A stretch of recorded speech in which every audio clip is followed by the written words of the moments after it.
In the Middle Ages, people feared winter because some of them would never see spring.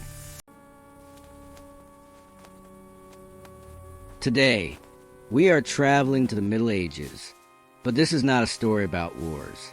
You won't hear about kings, knights, or castles. This is a story about survival. What we will talk about today was not something ordinary for the Middle Ages. It was, in fact, one of the most defining elements of daily life. Winter in the Middle Ages. Winter was not a romantic season like it is today. Snowy landscapes, peaceful walks through falling snow, warm fireplaces, cozy blankets. These are modern dreams. Back then, winter meant living with one constant question. Will we survive? Because the cold didn't just make people shiver. It caused hunger. It brought illness.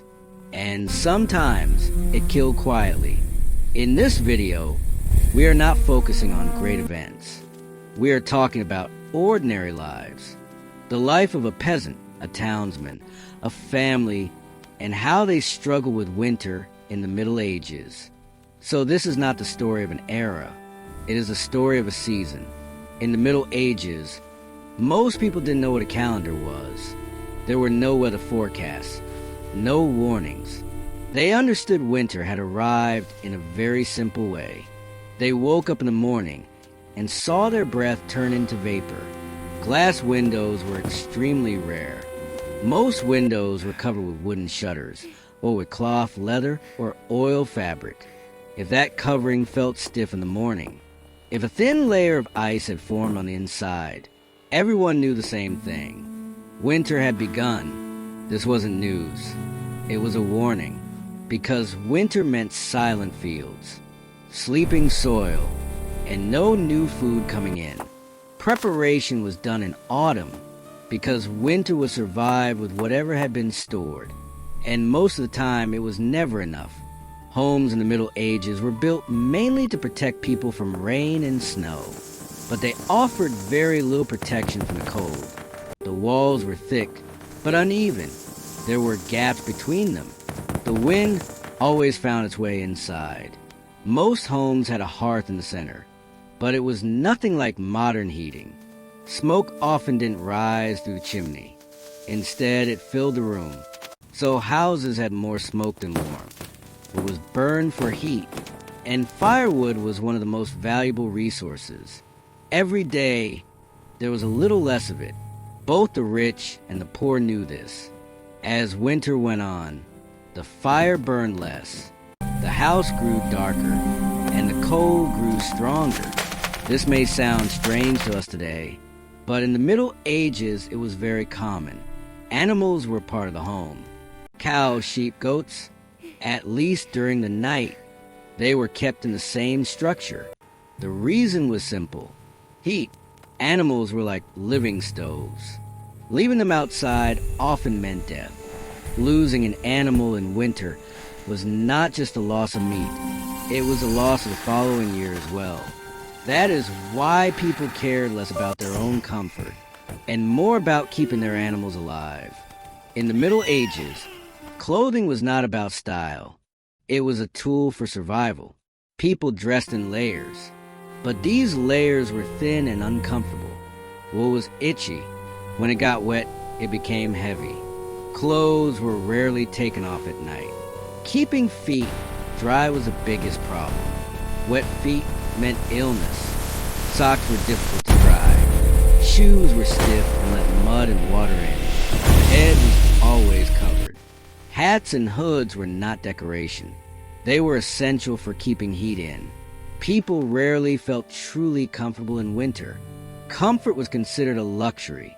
When winter arrived, everyone asked the same question. Would the food last? There were no fresh vegetables, no fruit, no new harvest. Most meals came from autumn stores. Salted meat, dried legumes, hard bread.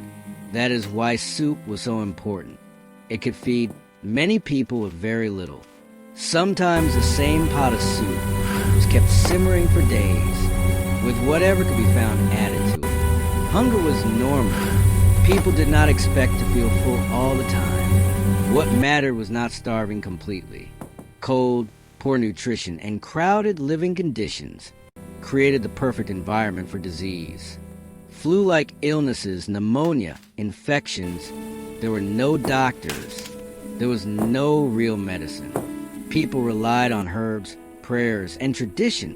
When someone became ill, the greatest fear was simple. Will they survive the winter? Death was not separate from life. It was part of it. Winter reminded everyone of that. As days grew shorter, nights grew longer. Candles were expensive. Light was limited. So people went to bed early. But sleeping was not easy. Cold beds, hard floors, thin blankets. Families often slept in the same bed. Children in the middle, adults on the sides. The goal was not privacy. It was warmth. Winter did not only exhaust the body, it exhausted the mind. Months of the same view, the same house, the same food. People learned patience because there was no other choice. Stories were told. That is why tales and folklore mattered. Winter was the season of stories. In the Middle Ages, winter was not just a season. It was a trial. Not the strongest, but the most enduring survived. Today we have heating, supermarkets, and warm clothing. But back then, surviving the winter was an achievement in itself. And maybe that is why, when spring finally arrived, it felt like not only nature, but people themselves were being reborn.